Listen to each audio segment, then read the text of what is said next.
Dear students, first of all, very much good morning to all of you.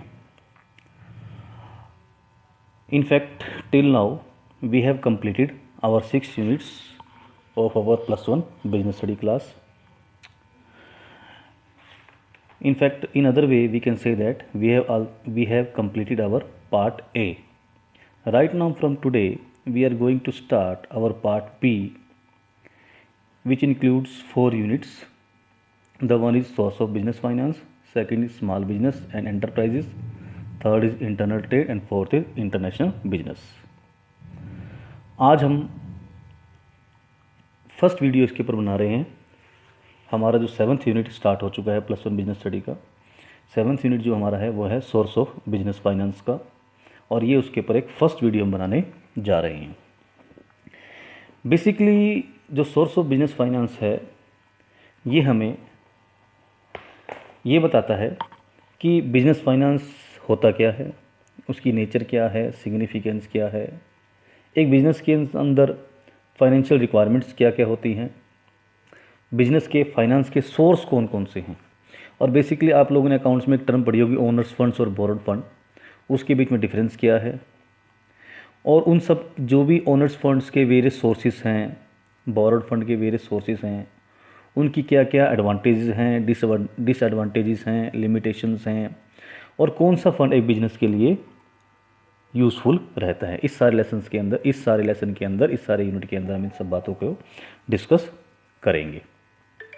चलिए late us start the unit source of business finance. आज की इस video के अंदर हम केवल कॉन्सेप्ट को स्टडी करेंगे, that is what is the concept of source of business finance. Mean to say आज की वीडियो के अंदर हम मीनिंग ऑफ बिजनेस फाइनेंस करेंगे, नेचर ऑफ बिजनेस फाइनेंस करेंगे, and then significance of business finance. यही करेंगे. सिर्फ दो तीन टॉपिक जो हमारे हैं वही हम इस वीडियो के अंदर कंप्लीट करेंगे. तो सबसे पहले चलिए स्टार्ट करते हैं lesson source of business finance. सबसे पहले अगर हम बात करते हैं बिजनेस फाइनेंस की बात करें तो finance is the life blood of an enterprise.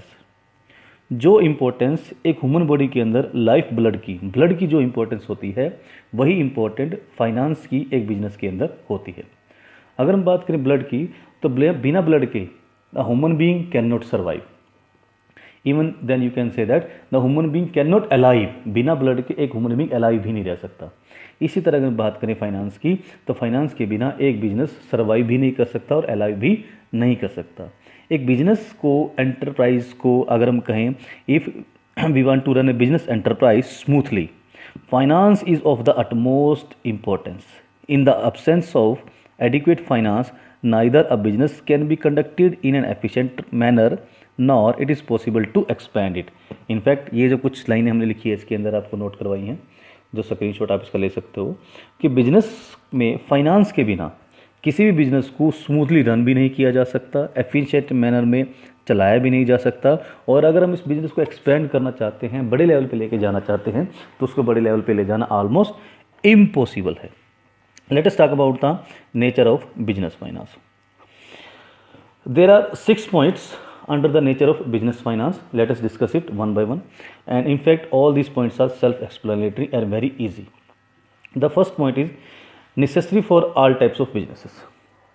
अगर हम बिजनेस को दो कैटेगरी के अंदर डिवाइड करें, the one is manufacturing business and second is the trading business. Manufacturing business वो होता है जो रॉ मटेरियल को फिनिश गुड्स के अंदर कन्वर्ट करके फिर आगे सेल करते हैं, और ट्रेडिंग बिजनेस वो होता है जो फिनिश गुड्स की ही परचेज एंड सेल की जाती है, उसको हम बोलते हैं ट्रेडिंग बिजनेस.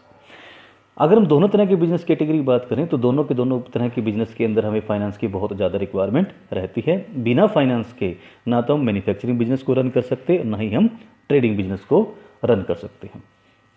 दूसरा पॉइंट हमारे पास आता है depends on the size of business. अब कितना फाइनेंस हमें चाहिएगा, mean to say what is the quantity of finance we required to run a business. अब ये बात डिपेंड्स करती है कि बिजनेस का साइज़ कितना बड़ा है. जितना बड़ा बिजनेस का साइज़ होगा उतना ज़्यादा वहाँ फाइनेंस की ज़रूरत पड़ेगी, और जितना छोटा बिजनेस का साइज़ होगा, जितना छोटा साइज़ होगा उतना ही हमें वहाँ पे फाइनेंस की ज़रूरत कम पड़ेगी. Third is the includes all types of capital. हमने अकाउंट्स में पढ़ा है अगर हम कैपिटल को 2 पार्ट्स में डिवाइड कर सकते हैं, ओनर्स फंड्स एंड डेप्ट फंड, या आप कह सकते हो ओनर्स कैपिटल और डेप्ट कैपिटल. ओनर कैपिटल वो होती है जो पैसा एक ओनर बिजनेस के अंदर इन्वेस्ट करता है, और डेब्ट कैपिटल या बोरोड कैपिटल वो होती है जो एक बिजनेस मैन लोन के थ्रू पैसा अरेंज बिजनेस के लिए करता है। तो अगर हम फाइनेंस की बात करें तो इसके अंदर दोनों ही इंक्लूड की जाती है, मीन टू से ओनर फंड्स और बोरोड फंड दोनों ही एक बिजनेस की फाइनेंस का दोनों ही हिस्सा हैं। फोर्थ पॉइंट की बात करें, फ्लक्चुएटिंग नेचर। जो बिजनेस ये है, जो फाइनेंस जो है वो बिजनेस के अंदर कोई हार्ड एंड फिक्स अमाउंट नहीं है, it can be increase and decrease. बहुत सारे फैक्टर्स ऐसे हैं जो जिनके ऊपर ये डिपेंड करता है कि फाइनेंस एक बिजनेस के अंदर ज़्यादा चाहिएगा या कम चाहिएगा, या बिजनेस का फाइनेंस एक बार हमने इन्वेस्ट कर दिया बिजनेस के अंदर तो वो कम ज़्यादा कैसे होगा। बहुत सारे फैक्टर्स हैं, जैसे कि इन्फ्लेशन के टाइम पर बिजनेस फाइनेंस जो है वो कम ज़्यादा हो जाएगा, डिमांड इंक्रीज़ हो रही है या डिक्रीज़ हो रही है, उससे भी फाइनेंस कम प्लस या माइनस हो जाएगा, फाइनेंस बढ़ाना पड़ेगा या कम करना पड़ेगा। Sale and purchase of goods on cash और क्रेडिट, इसका भी डिसीजन जो है कि हम अपने गुड्स को कैश पे खरीदेंगे या क्रेडिट पर खरीदेंगे। अगेंस्ट इट, अगर हम अपना गुड्स जो है वो कैश पे सेल करेंगे या क्रेडिट पे सेल करेंगे, इन सभी फैक्टर्स का हमारे बिजनेस फाइनेंस के ऊपर इम्पैक्ट पड़ता है, और जिनकी वजह से हमारे बिजनेस फाइनेंस की अमाउंट भी है जो है वो कम ज़्यादा होती रहती है। इसके बाद हमारे पास आता है determine the size of business. Business का साइज़ क्या होगा ये भी डिपेंड करता है हमारा फंड्स के ऊपर, फाइनेंस के ऊपर। अगर बिजनेस हमें बड़ा करना चाहते हैं, हम चाहते हैं कि हमारा बिजनेस और ग्रो करे, और एक्सपेंड करे, और ज़्यादा एक्सपेंड करे, बड़े से बड़े लेवल पे जाए, तो उसके लिए हमारे पास फाइनेंस ज़्यादा से ज़्यादा लगाना पड़ेगा, चाहिएगा। नेक्स्ट पॉइंट की बात करें, that is wider term. Finance एक बहुत शॉर्ट टर्म नहीं है, बहुत छोटी टर्म नहीं है, ये एक वाइडर टर्म है, इसका बहुत एक बड़ा कॉन्सेप्ट है। इसके अंदर हम लोग requirement of finance, that is amount of finance required for the business, then arrangement of finance from the various sources, and then utilization of that finance, कि उस फाइनेंस को कैसे यूज़ किया जाएगा, इन सभी बातों को इसके अंदर इंक्लूड किया जाता है। These 6 points tell us all about the nature of business finance. Let us talk about the importance of business finance. एक बिजनेस फाइनेंस जो हम इस लेसन को पढ़ रहे हैं, इसकी क्या इंपॉर्टेंस है बिजनेस के लिए, फाइनेंस की हमारे बिजनेस के लिए क्या इंपॉर्टेंस है, इसको हम वन बाय वन स्टडी करेंगे। यहाँ पर भी हमारे पास नियर बाय 6 पॉइंट्स हैं, हम इनको डिटेल से डिस्कस करते हैं। Let us start it. First, necessary to establish a business. Self explanatory point है कि अगर हम किसी बिजनेस को एस्टेब्लिश करना चाहते हैं तो बट नेचुरल है कि हमें लैंड परचेज करनी पड़ेगी, हमें बिल्डिंग परचेज करनी पड़ेगी, हमें मशीनरी परचेज करनी पड़ेगी, हमें फर्नीचर परचेज करना पड़ेगा, और बिजनेस को शुरू करने के लिए जो इनिशियल एक्सपेंडिचर्स हैं वो भी सारे करने पड़ेंगे, और सभी के सभी ये बिना फाइनेंस के नहीं हो सकते। Second is necessary for running the business. एक बिजनेस एस्टेब्लिश हो गया, अब उसको रन करना है, हमने उसको चलाना है।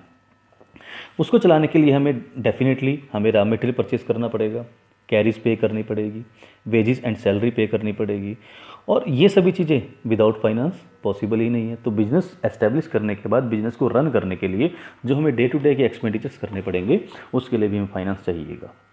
Third point, necessary for the modernization of finance. Modernization of finance, अगर हम अपने बिजनेस का मॉडर्नाइजेशन करना चाहते हैं, the first point is modernization क्या होता है। मॉडर्नाइजेशन का मतलब है installing new machinery and modern machinery in place of the old one, कि पुरानी मशीनरी की जगह पे हम लोग नई मशीनरी, लेटेस्ट मशीनरी को इंस्टॉल कर रहे हैं, ताकि हम लोग सोसाइटी के अंदर, मार्केट के अंदर सर्वाइव कर सकें, कंपटीशन को फेस कर सकें, और अपने कस्टमर को बेटर से बेटर सर्विसेज प्रोवाइड कर सकें। इस चीज़ के लिए हमें किस चीज़ की जरूरत पड़ेगी, अपने बिजनेस को मॉडर्नाइज करनी पड़ेगी, और मॉडर्नाइजेशन करने के लिए हमें अपने बिजनेस में नई मशीनरी लानी पड़ेगी, और नई मशीनरी डेफिनेटली फाइनेंस से ही आ पाएगी। फोर्थ पॉइंट है necessary for availing the business opportunity. जब हम कोई भी बिजनेस करते हैं तो बिजनेस के अंदर डेफिनेटली अपॉर्चुनिटी आती हैं, और ओकेजनली आती हैं, इंसिडेंटली आती हैं, और जिनको एक्सप्लॉइट करके हम इमीडिएटली अच्छा प्रॉफिट अर्न कर सकते हैं। लेकिन उस अपॉर्चुनिटी को अवेल अगर हम करना चाहते हैं तो उसके लिए भी हमें किस चीज़ की जरूरत पड़ेगी, पैसे की जरूरत पड़ेगी, फाइनेंस की जरूरत पड़ेगी। The next is the necessary for facing recession. Recession एक ऐसा टाइम पीरियड होता है जिस टाइम के दौरान हमारे पास सेल बहुत कम होती है। अब अगर सेल नहीं होगी तो बट नेचुरल हमारे प्रॉफिट्स कम होंगे, कैश का इनफ्लो भी कम हो जाएगा। अगर कैश का इनफ्लो कम होगा उस दौरान भी जो हमारे फिक्स्ड एक्सपेंसेस हैं, फिक्स्ड खर्चे हैं, वो भी हमें करने ही लेकिन वो तो हमें करने पड़ते हैं। फॉर एग्जांपल हमें बिल्डिंग का रेंट पे करना है, टेलीफोन का बिल पे करना है, इलेक्ट्रिसिटी का बिल पे करना है, सैलरी का बिल पे करना है, वेजेस का बिल पे करना है। ये सभी जो खर्चे हैं ये हमारे फिक्स नेचर के होते हैं और हमें करने ही करने पड़ते हैं। तो अगर बिजनेस में डाउन चल रहा है या रिसेशन चल रहा है तब भी हमें खर्चे करने पड़ते हैं, और ये सभी खर्चे हम तभी कर पाते हैं जब हमारा फाइनेंस जो होता है वो मजबूत होगा, सॉलिड होगा। Last point is the necessary for increasing goodwill. Increasing goodwill definitely point simple सा है कि जिस बिजनेस का जितना ज़्यादा फाइनेंस के स्ट्रेंथ अच्छी होती है, फाइनेंस की पोजीशन स्ट्रॉन्ग होती है, उस बिज़नेस की गुडविल मार्केट के अंदर उतनी ज़्यादा ही अच्छी होती है। और जिस बिज़नेस की गुडविल अच्छी होती है उसको लोन की फैसिलिटी भी बड़े आसानी से मार्केट से मिल जाती है। तो लास्ट में हम कहें कि finance is also necessary for maintaining our goodwill or maintaining the goodwill of the business. So this was all about the source of business finance कि बिजनेस फाइनेंस की नेचर होता क्या है, उसकी नेचर क्या है और उसकी सिग्निफिकेंस क्या है। आज की इस वीडियो में यहीं तक। इसके बाद हम लोग इससे नेक्स्ट वीडियो में इससे आगे का लेसन एक्सटेंड करेंगे। So at last I thanks to all of you.